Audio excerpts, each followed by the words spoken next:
Hi friend, welcome to my YouTube channel. আজ আমরা যে টপিকটা নিয়ে আলোচনা করব তার নাম হচ্ছে রেশিও অ্যান্ড প্রপোর্শন, অনুপাত এবং সমানুপাত। ক্লাসটা যদি ভালো লাগে লাইক, শেয়ার, কমেন্ট অবশ্যই করো। চলো স্টার্ট করা যাক। মনে করো ইডেনের মাঠে ইন্ডিয়া পাকিস্তানের একটা ক্রিকেট ম্যাচ হচ্ছে। সে প্রচুর মানুষ ম্যাচ দেখতে এসছে, প্রচুর মানুষ ইন্ডিয়া পাকিস্তানে খেলা দেখতে এসছে। তো ওই ক্রিকেট ম্যাচে দর্শকের মধ্যে বলে দেওয়া আছে 60% পুরুষ এবং 40% মহিলা। দেখো 60% পুরুষ যদি বলা হয়, 60% পুরুষের মানে 100 জনের মধ্যে 60 জন পুরুষ, আর 40% মহিলা মানে 100 জনের মধ্যে 40 জন মহিলা। তো আমরা তো শতকরা জানতে পারলাম, কিন্তু অনুপাত জানবো কী করে, তাই না? তো অনুপাতের ক্ষেত্রে কি অনুপাত বের করতে বললে অনুপাত যদি বের করতে বলা হয় তাহলে আমরা কি করব না 60% ইজ টু 40% করব। ঠিক আছে, 60% ইজ টু 40%। তাহলে কি লিখতে পারি না 60:40, 0 কেটে যাবে না 6:4 = 3:2। এটা হচ্ছে অনুপাত এলো। পুরুষের আর মহিলার অনুপাত কত না 3:2। জিনিসটা কি আলটিমেটলি জিনিসটা কি বোঝা গেল? অনুপাত জিনিসটা কি? একটি রাশি অপর একটি সমজাতীয় রাশির কত গুণ বা কত ভাগ, সেটাই হলো অনুপাত। হলো, এবার দেখো এই যে এখানে আমরা কি পেলাম না 3:2 পেয়েছি, হয়েছে। এই 3কে কি বলা হয়? এই 3কে বলা হয় পূর্বপদ। 3কে বলা হয় পূর্বপদ বা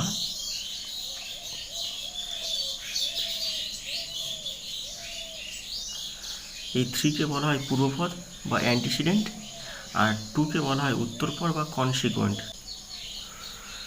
এবার দেখো, এবার বলছি মনে করো এ আর বি দুটো অনুপাত আছে, এ ও বি।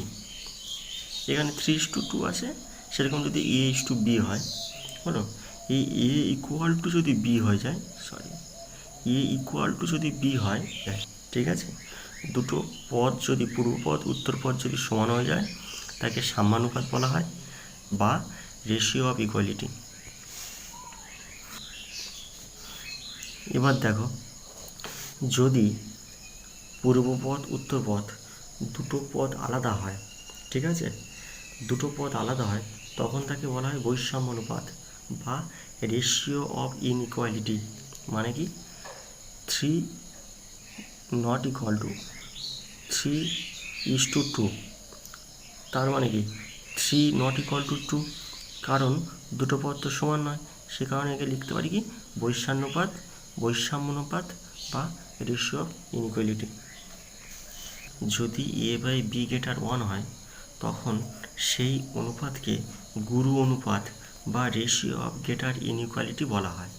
মনে করো আমরা এটাকে লিখতে পারি 3/2, 3:2 ইকুয়াল টু কত হবে? ডিভাইডে অনুপাত মানে কি ভাগে 3/2। এটা একের থেকে বড়, 3/2 তো একের থেকে বড়, তাহলে এই অনুপাতটিকে 3:2 অনুপাতকে আমরা গুরু অনুপাত বলতে পারি, হলো, বা রেশিও অফ গ্রেটার ইনইকুয়ালিটি বলতে পারি। দেখো A/B <1 হলে, যদি একের থেকে ছোট হয় সেই অনুপাতকে লঘু অনুপাত বলা হয়। যেমন 2:3, এটাকে লিখতে পারি 2/3। তাহলে এই 2/3 মানে সেই ভ্যালুটা হবে একের থেকে ছোট, তাহলে 2:3 এই অনুপাতকে আমরা লঘু অনুপাত বলতে পারবো, হলো। এবার দেখো পরেরটা, দেখো কি বলছে না ব্যস্ত অনুপাত বা বিপরীত অনুপাত। ব্যস্ত অনুপাত বা বিপরীত অনুপাত ইংলিশে বলা হয় কি ইনভার্স রেশিও। ঠিক আছে, ব্যস্ত অনুপাত জিনিসটা কি না মনে করো 2:3 একটা রেশিও দেওয়া আছে, এর ব্যস্ত অনুপাত কী হবে না, এর ব্যস্ত অনুপাত হবে এর ইনভার্স রেশিও কত হবে না, ইনভার্স রেশিও হবে 3:2। তার মানে কি হলো না, পূর্বপদ উত্তরপদ হয়ে যাবে আর উত্তরপদ পূর্বপদ হবে। ঠিক আছে, পরেরটা দেখো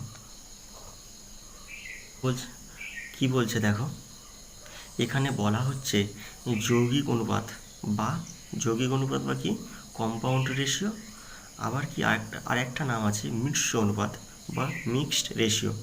তার মানে এখানে কি বলতো না, কিছুই না, বলা হচ্ছে A:B এবং C:D যদি দুটো রেশিও থাকে, এর যৌগিক অনুপাত কি হবে, এর যৌগিক অনুপাত কি লিখতে পারি না, এর যৌগিক অনুপাত লিখতে পারি পূর্বপদের গুণফল A:C উত্তরপদের গুণফল B:D। এ দেখো A:BD হলো। বা মনে করো যদি আমাদের একটা এক্সাম্পল নেওয়া হয় 5:2 এবং 4:3, এর যৌগিক অনুপাত কত হবে বলো তো না, পূর্বপদ কত 5 আর কত 4, তাহলে 5 গুণ 4 ইস্টু উত্তরপদ কত 2 and 3, তাহলে কী হবে না 2:3। মিশ্র অনুপাত বা যৌগিক অনুপাত হলো পূর্বপদগুলোর গুণফল অনুপাত উত্তরপদগুলোর গুণফল। তাহলে এখানে কত পাবো বলো তো না 20:6। 2 দিয়ে কাটলে কত হবে 10 আর 2 দিয়ে কাটলে 3, মানে 10:3। তাহলে দেখো 5:2 এবং 4:3 এর যৌগিক বা মিশ্র অনুপাত কত হবে না 10:3। এবার একটা কোশ্চেন দেখো, বলা হচ্ছে if A:B equal to 4:5 and B:C equal to 4:6:7, find A:C, find the value of A:C। ঠিক আছে, কি করে বের করব না, দেখো একটা শর্টকাট প্রসেস আমি তোমাদের বলে দিচ্ছি। A:B ইকুয়াল টু কত দিয়েছে না 4:5, তোমরা লিখে নিলাম।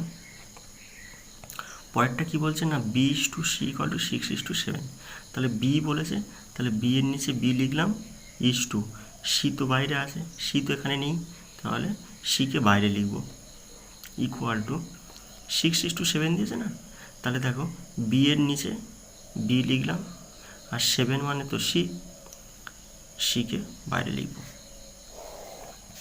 এবার দেখো এখানে এটা A এটা B, তাহলে C এর ঘর ফাঁকা আছে, তাহলে এখানে এই 5টাকে বসিয়ে দেবো। এবার দেখো এখানে B আছে C আছে, তাহলে A এর ঘর খালি আছে, তাহলে এই Bটাকে বসিয়ে দেবো, যেদিকে যে ঘর ফাঁকা থাকবে সেদিকে সেই সংখ্যাটা বসিয়ে দেবো। এখানে দেখো 5 আছে, তার পরের ঘরটা ফাঁকা আছে মানে 5কে বসাবো। এখানে 6 আছে, তার আগের ঘরটা ফাঁকা আছে মানে 6কে বসিয়ে দেবো। তাহলে দেখো A:B:C ইকুয়াল টু 6×4 = 24 6×5 = 30 7×5 = 35। তাহলে A:B:C সব পেয়ে গেলাম। আমাকে কি চেয়েছে না A:C চাওয়া হয়েছে, তাহলে A:C ইকুয়াল টু এখানে A মানে কত 24 C মানে কত 35। তাহলে আমাদের এটা হচ্ছে অ্যান্সার। আশা করছি এটা বোঝা গেছে। কোনো ক্লাস যদি তোমাদের বুঝতে সমস্যা হয় তোমরা কমেন্ট সেকশানে কমেন্ট করো, আমি অবশ্যই আবার ক্লিয়ার করে দেবো। দেখো এতক্ষণ আমরা অনুপাত নিয়ে বললাম, এবার সনুপাতটা বলি। সনুপাত জিনিসটা কি না, মনে করো 4টি বাস্তব সংখ্যা এমন হবে যে প্রথম সংখ্যা দুটির অনুপাত আর শেষ সংখ্যা দুটোর অনুপাত যদি পরস্পর সমান হয়, তখন সংখ্যা 4টিকে আমরা কি বলতে পারি, সনুপাত বলতে পারি। আবার বলছি, A:B:C:D 4টি বাস্তব সংখ্যা এখানে মনে রাখতে হবে এখানে বি নট ইকুয়াল টু 0 আর ডি নট ইকুয়াল টু 0, ঠিক আছে। সমানুপাত যদি হয় তাহলে আমরা লিখতে পারি এ ইস টু বি সমানুপাত সি ইস টু ডি, এটা আমরা লিখতে পারি। চারটি বাস্তব সংখ্যা যদি সমানুপাতে থাকে তাহলে আমরা এই ফর্মে লিখতে পারি, ঠিক আছে। এখানে মনে রাখবে এই এ আর ডি এটাকে বলা হয় প্রান্তীয় পথ বা এক্সট্রিমস। আর এখানে যে বি আর সি পথটা আছে এই পথকে বলা হয় কি মধ্যপথ বা মিনস।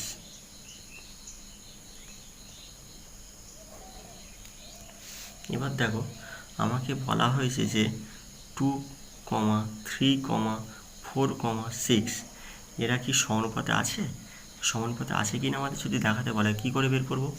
দেখো প্রথম পদ আর শেষ পদ গুণ করব, কত হবে 12।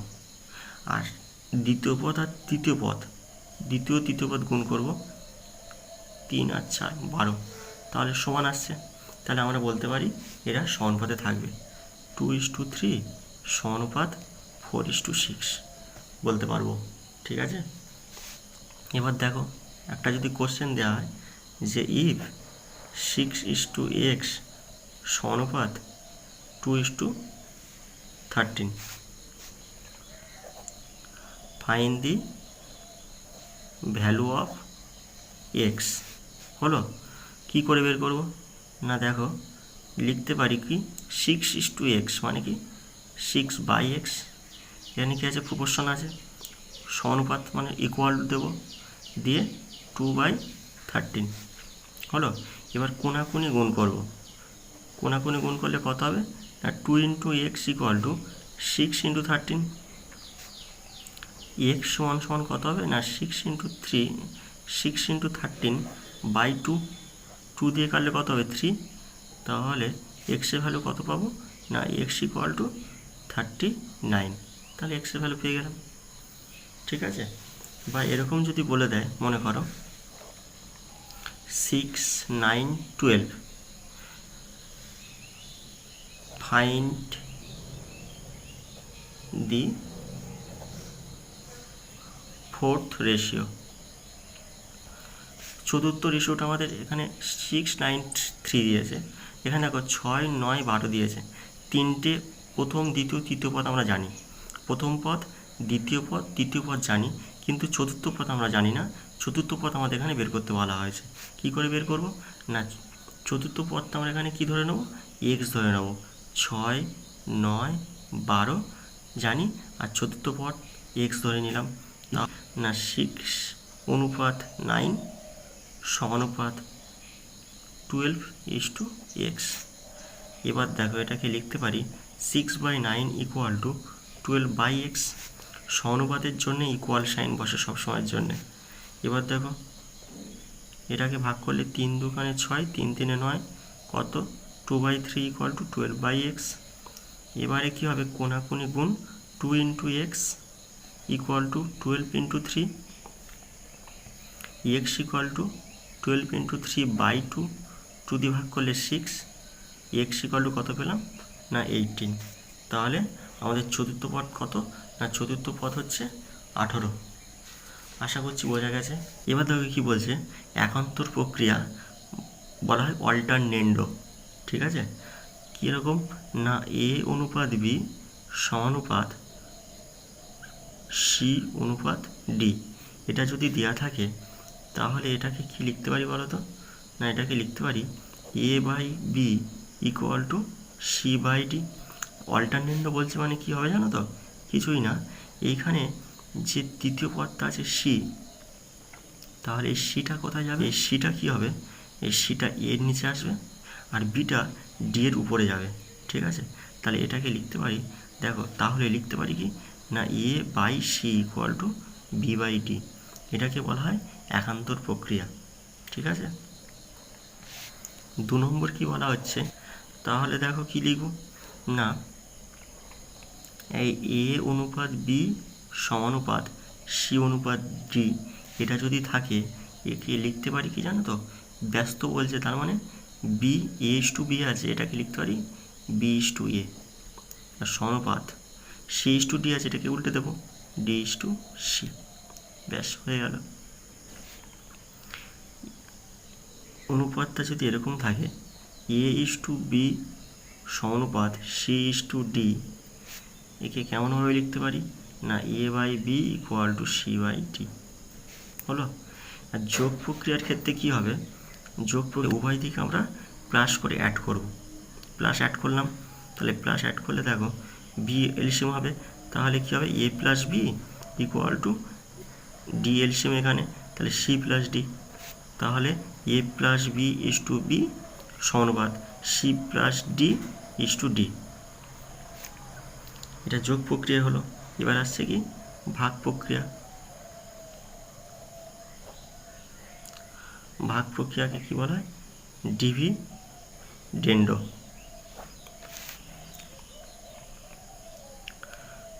ভাগ প্রক্রিয়াকে কি লিখতে পারি না A by B equal to C by D. ঠিক আছে, তাহলে দেখো এর উভয় দিকে -1 করে দিচ্ছি। যোগ প্রক্রিয়ার ক্ষেত্রে উভয় দিকে +1 অ্যাড করছি, আর ভাগ প্রক্রিয়ার ক্ষেত্রে উভয় দিকে মাইনাস অ্যাড করছি। তাহলে এখানে এলসিএম কত বি, তাহলে A minus B equal to এখানে এলসিএম কত ডি, সি মাইনাস ডি। তাহলে লিখতে পারি কি না A minus B is to B সমানুপাত C minus D is to D, এটা। আর লাস্ট একটা আছে প্রক্রিয়া, সেটাকে বলা হয় কি যোগ ভাগ প্রক্রিয়া।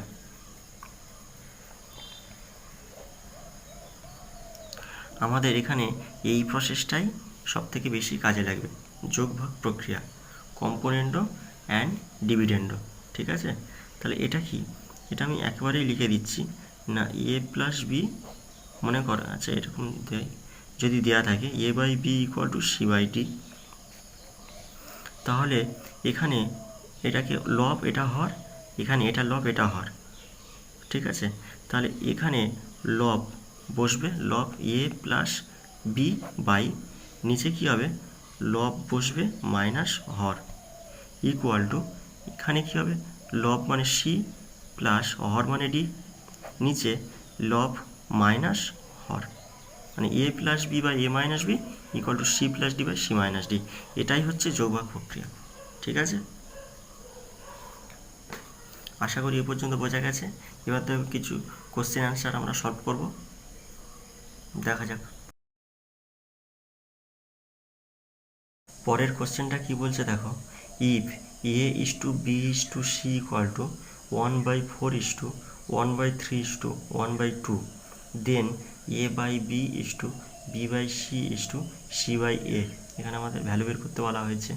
দেখো A is to B is to C equal to 1/4 is to 1/3 is to 1/2। দেখো এখানে তো ভগ্নাংশে আছে, আমাদের কি করতে হবে এখানে এলসিএম করতে হবে। 432 এর এলসিএম করলে কত হয়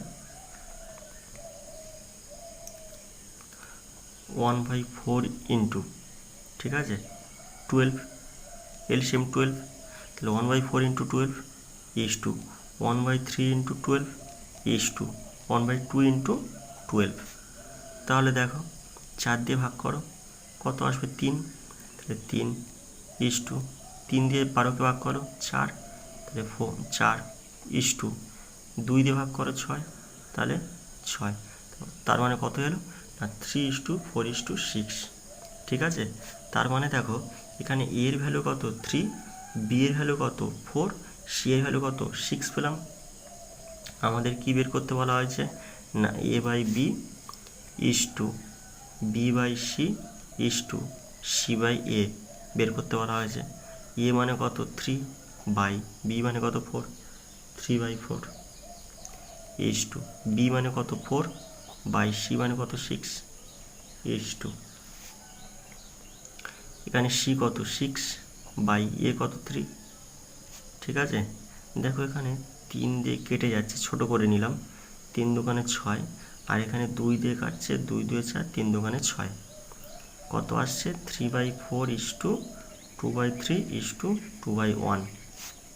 এখানেও এলসিএম 12, তাহলে দেখো 3/4 × 12 2/3 × 12 2/1 × 12। 4 দিয়ে কাটলে 3 হবে, তাহলে 9 কত পাবো, তাহলে 9:3 দিয়ে কাটলে 4 8 কত পাবো, 12 2 24 9:8:24। তাহলে আমাদের অপশান কোনটা হবে না, অপশান 20 কারেক্ট। আশা করছি বোঝা গেছে। পরের একটা কোশ্চেন দেখো কি বলছে না, a certain sum is divide between A B C and D such that the ratio of the share of A and B is 1:3, that of B and C is 2:5, and that of C and D 2:3. If the difference the share of A and C is 3510, then the share of D, এখানে D এর share কত সেটা আমাদের বের করতে বলা হয়েছে। কি দিয়েছে আগে আলটিমেটলি সেটা দেখো A দিয়েছে, B দিয়েছে, C দিয়েছে আর D দিয়েছে, ঠিক আছে। প্রথমে দেখো কি বলেছে, এ অ্যান্ড বি কত বলেছে না 1:3। আচ্ছা পরেরটাতে দেখো বি অ্যান্ড সি কত 2:5। সিডি দেখো কত দিয়েছে 2:3, তাহলে সিডির নিচে 2:3 লিখলাম, হলো। ভালো করে বোঝো, এখানে কি বি আছে 3, তাহলে সিডি নেই, তাহলে কি করবো জানো তো, 3 বসিয়ে দেবো। এখানে দেখো 5 আছে, তাহলে ডি এর ঘর ফাঁকা, তাহলে এখানে 5 বসিয়ে দাও। বি এর ঘরে কত আছে 2 আছে, তাহলে দেখো এর ঘর ফাঁকা, তাহলে এর ঘরে 2। এবার দেখো এখানে সি এর ঘরে কত আছে 2 আছে, তাহলে দেখো আগের ঘরগুলোতে কত বসিয়ে দেবো না 2 বসিয়ে দেবো। কত আসছে তাহলে 4 কত আসবে 12:30:45 হয়েছে। দেখো ভালো করে বুঝতে পারলে কি না দেখে নাও, এ বি সি, A:B:C, A:B:C:D, ঠিক আছে। কত এসছে না 4:12:30:45 হলো। এবার দেখো এখানে আমাকে বলে দেওয়া হয়েছে ডিফারেন্স কার না এ আর সি এর ডিফারেন্স কত বলো তো, এখানে 26। 30 - 4 মানে কত হবে 26 হবে, তাহলে ডিফারেন্স কত বলে দিয়েছে না 3510। তাহলে একে কত হবে বলো তো 3510/26,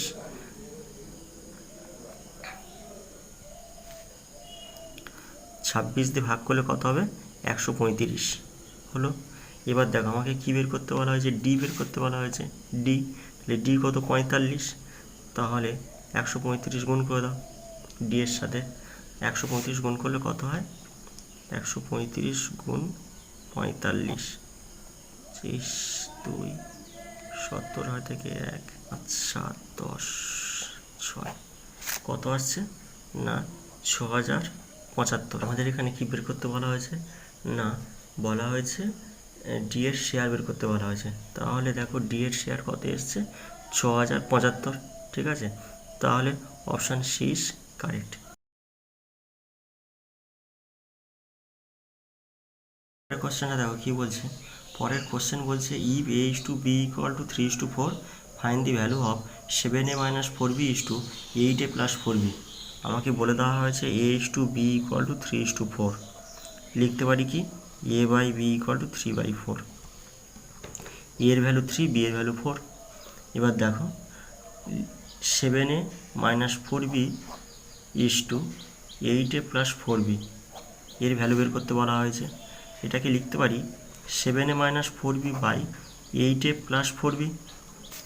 দেখো 7 ইন্টু এর ভ্যালু কত 3, -4 ইন্টু বি এর ভ্যালু 4 বাই 8 ইন্টু এর ভ্যালু 4 প্লাস বি ইন্টু 4 কত হবে 21 - 16 বাই 32 প্লাস 16, ভুল করলাম একটু, দেখো এখানে এর ভ্যালু 3, এটা কত হবে 24 হবে, কত আসবে 5/40, 5 আসতে 40, 1/8, এটাকে লিখতে পারি 1:8, অপশান এ ইজ কারেক্ট।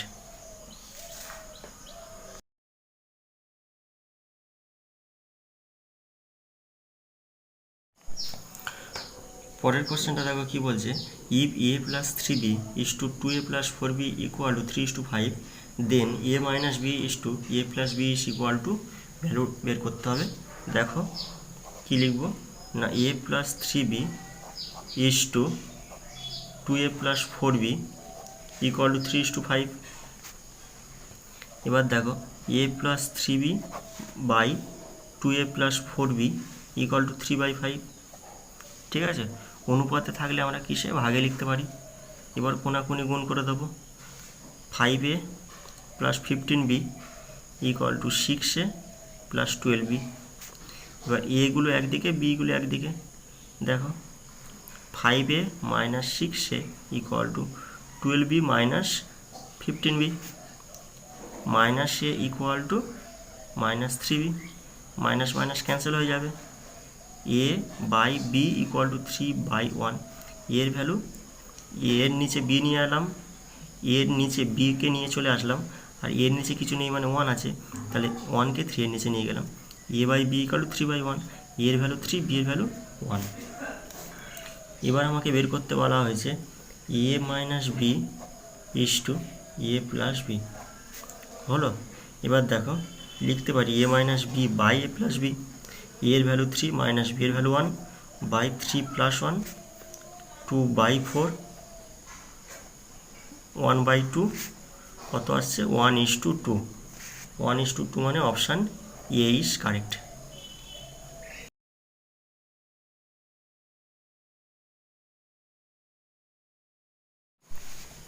পরের কোশ্চেনটা দেখো কি বলছে, what is the third proportional to 16 and 24, ঠিক আছে। থার্ড প্রপোর্শন বের করতে বলেছে। থার্ড প্রপোর্শন মানে দেখো প্রথম পদ দিয়েছে 16, দ্বিতীয় পদ দিয়েছে 24, তৃতীয় পদ কি জানি না, তাহলে এক্স ধরে নিলাম। এবার দেখো এটাকে কি লিখতে পারি না, 16:24 সমানুপাত 24:x, এখানে মিডিলে যে পদটা থাকবে তাকে ডবলভাবে লিখে নেব, ঠিক আছে।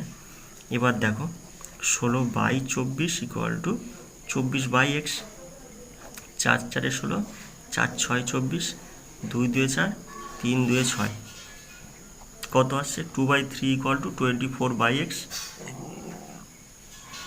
কোনাকুনি গুণ করবো, 2 into x equal to 3 into 24, x equal to 3 into 24/2, 2 দিয়ে কাটলে কত হবে 12, এক্স সমান সমান 36, option A is correct.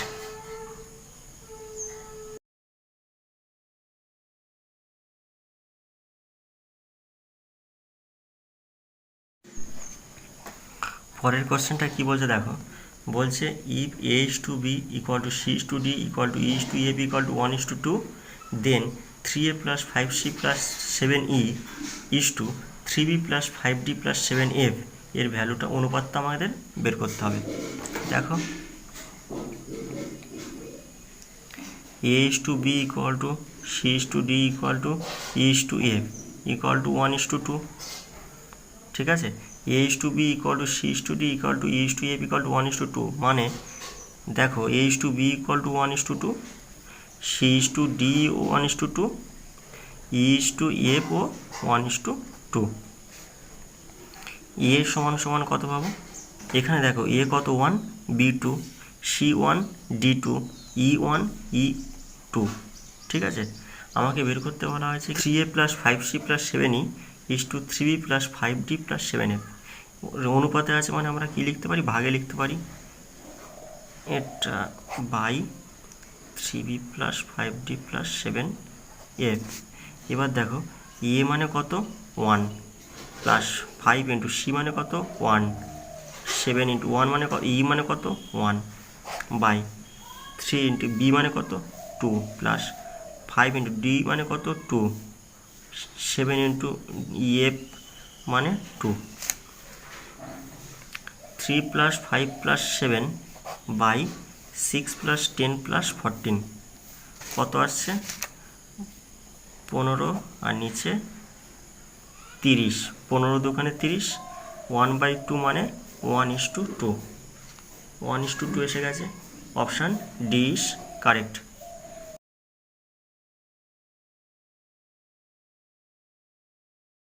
The ratio of the present age of Punit and Apu is 2:3. After 3 years, the ratio of their age will be 3:4. The present age of Punit is, পুনিতের present age আমাদের বের করতে বলা হয়েছে। এটা খুবই একটা ভালো কোশ্চেন। দেখো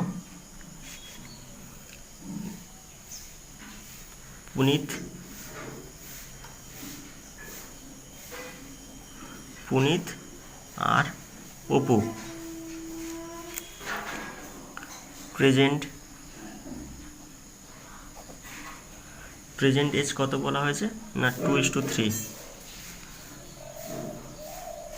আফটার 3 ইয়ার্স কত বলছে না 3:4। এবার দেখো ডিফারেন্স বের করছি। ডিফারেন্স কত আসবে বলো তো 1:2, এখানেও ডিফারেন্স কত 1। এবার দেখো 3 ইয়ার্স পরে বলেছে না, তাই না? 3 ইয়ার্স যদি পরে বলা হয় তাহলে দেখো এই 1 এর সাথে কত গুণ করলে 3 পাবো, 3 গুণ করলে 3 পাবো। তাহলে পুনিতের প্রেজেন্টেজ কত হবে জানো 2 × 3 6, আর অপুর প্রেজেন্টেজ কত হবে জানো 3 গুণ করে দাও 9। তাহলে আমাদের এখানে কী বের করতে বলা হয়েছে পুনিতের এজ বের করতে বলা হয়েছে। পুনিতের এজ কত হয়ে যাবে অপশান 20 কারেক্ট। ভালো করে একবার দেখে নাও, এখানে প্রেজেন্ট এজ বলে দেওয়া হয়েছে 2:3। আফটার 3 ইয়ার্স মানে কত 3:4। ডিফারেন্স কত হবে বলো তো 2 আর 3 1, 3 4 1, ঠিক আছে। 3 ইয়ার্স পর বলেছে, 3 ইয়ার্স পর মানে টোটাল কত ইয়ার হচ্ছে টোটাল 3 ইয়ার্স হচ্ছে না, টোটাল 3 ইয়ার্স। টোটাল যদি 3 ইয়ার্স হয় দেখো তাহলে এই 1 এর সাথে কত গুণ করলে 3 পাবো, 1 এর সাথে কত গুণ করলে 3 পাবো 3। তাহলে প্রেজেন্টেজ বলেছে মানে এই 2 এর সাথে 3 গুণ করে দাও কত 6। পুনিতের প্রেজেন্টেজ 6, অপুর প্রেজেন্টেজ 3 গুণ করে দাও, অপুর প্রেজেন্টেজ কত হয়ে যাবে না 339, ঠিক আছে। আমার তো পুনিতের প্রেজেন্টেজ বলেছে, পুনিতের প্রেজেন্টেজ কত হবে 6, অপশান বি ইজ কারেক্ট।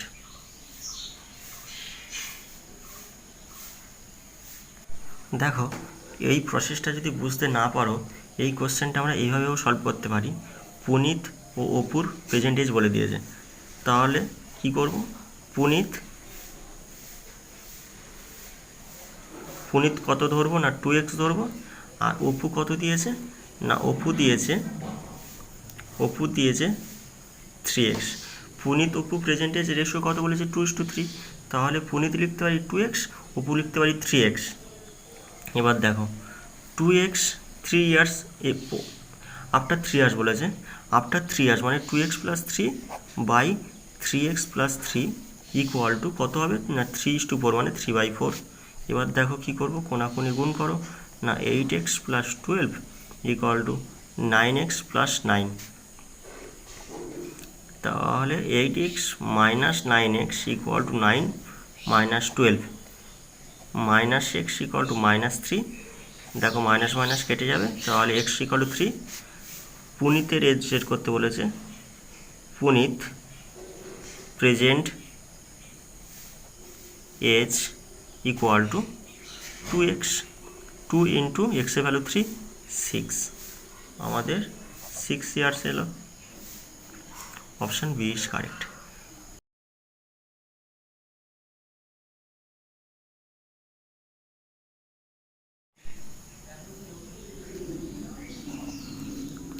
পরের কোশ্চেনটা দেখো বলছে of the 3 numbers the ratio of the first and the second number is 8:9 and that the second and third number is 3:4. If the product of first and third number is 2400 then the second number is, second নাম্বারটা আমাকে বের করতে বলা হয়েছে। দেখো কি বলা হয়েছে ফার্স্ট ইজ টু সেকেন্ড 8:9 আর সেকেন্ড ইজ টু থার্ড কত বলা হয়েছে 3:4। এবার দেখো এখানে কি সেকেন্ড নাম্বার জানি, থার্ড নাম্বার জানি না, তাহলে সেকেন্ড নাম্বারটা এখানে বসে যাবে ইস টু। এখানে দেখো সেকেন্ড নাম্বার 3, ফার্স্ট নাম্বার জানি না, ফার্স্ট নাম্বারে কত বসবে 3, কী লিখব first is to second is to third equal to 24:27:36, 3 দিয়ে ভাগ করলে কত হবে 8, 9, 12। এবার এগুলোকে আমরা কি ধরে নিচ্ছি, এক্স ধরে নিচ্ছি। কী হবে 8x, 9x, 12x। এবার দেখো বলে দেওয়া হয়েছে ফার্স্ট অ্যান্ড সেকেন্ড নাম্বার কি বলেছে, প্রোডাক্ট 2400, ফার্স্ট আর থার্ড কত হবে না 8x into 12x equal to 2400, 8 into 12 into X square equal to 2400, X square equal to 2400 by 8 into 12, 12 দিয়ে কাটলে কত হবে 200, 8 দিয়ে কাটলে কত হবে 25, X square equal to 25, X equal to √25 আর এক্স ইকুয়াল টু 5। এবার আমাকে বের করতে বলা হয়েছে সেকেন্ড নাম্বার। সেকেন্ড নাম্বার কত ছিল 9x, 9 ইন্টু এক্সের ভ্যালু কত, এক্সের ভ্যালু 5, তাহলে 5 বসিয়ে দাও 45। Option A is correct. আশা করছি বোঝা গেছে। যদি বুঝতে না পারো কমেন্ট সেকশানে কমেন্ট করো, আমি অবশ্যই বুঝিয়ে দেবো।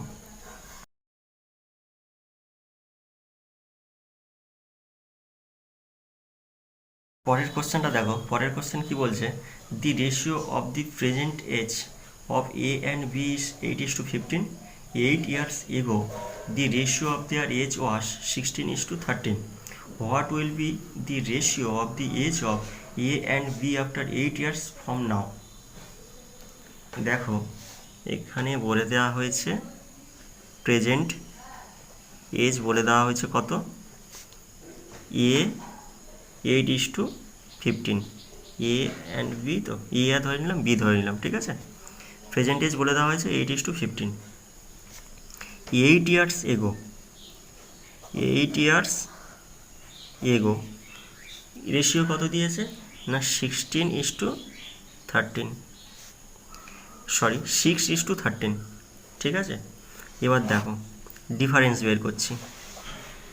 ডিফারেন্স কি হবে দেখো, ডিফারেন্স 2, এখানে ডিফারেন্স 2, এখানেও ডিফারেন্স 2। এবার দেখো কি পাবো, 8 ইয়ার্স হলো 8 ইয়ার, তো এটা গ্যাপটা কত, টোটাল কত 8 ইয়ার পেলাম না, 8 ইয়ার প্রেজেন্ট ইয়ার আর 8 ইয়ার এগো, মানে টোটাল কত হচ্ছে 8 ইয়ার। তাহলে দেখো এখানে 8 ইয়ার করছি, 8 বছর করলাম, তাহলে 2-এর সাথে কত গুণ করলে 8 পাবো, 4 হলো। এবার দেখো প্রেজেন্ট এজ বের করছি। প্রেজেন্ট এজ ইকুয়াল টু, এখানে কত ছিল 8, 8-এর সাথে 4 গুণ করবো ইস টু, এখানে কত ছিল 15, 15-এর সাথে 4 গুণ করবো, তাহলে কত হবে 32:60 হলো। এবার আমাকে বলা হয়েছে কি না 8 বছর পরে কত বয়স হবে, 8 বছর পরে এদের প্রেজেন্ট এজের রেশিও বের করতে বলা হয়েছে। তাহলে দেখো 8 ইয়ার্স আফটার, তাহলে প্রেজেন্ট এজ কত 32, তাহলে 32 + 8 ইস টু, এখানে কত আছে 60, 60-এর সাথে 8 যোগ কত হবে 40:68, 2 দিয়ে ভাগ করলে 20, 2 দিয়ে ভাগ করলে 34, আবার 2 দিয়ে ভাগ করলে কত 10, আবার 17, 10:17, ঠিক আছে। এটা বুঝতে পারলে কি না দেখো, আশা করি বুঝতে পেরেছ।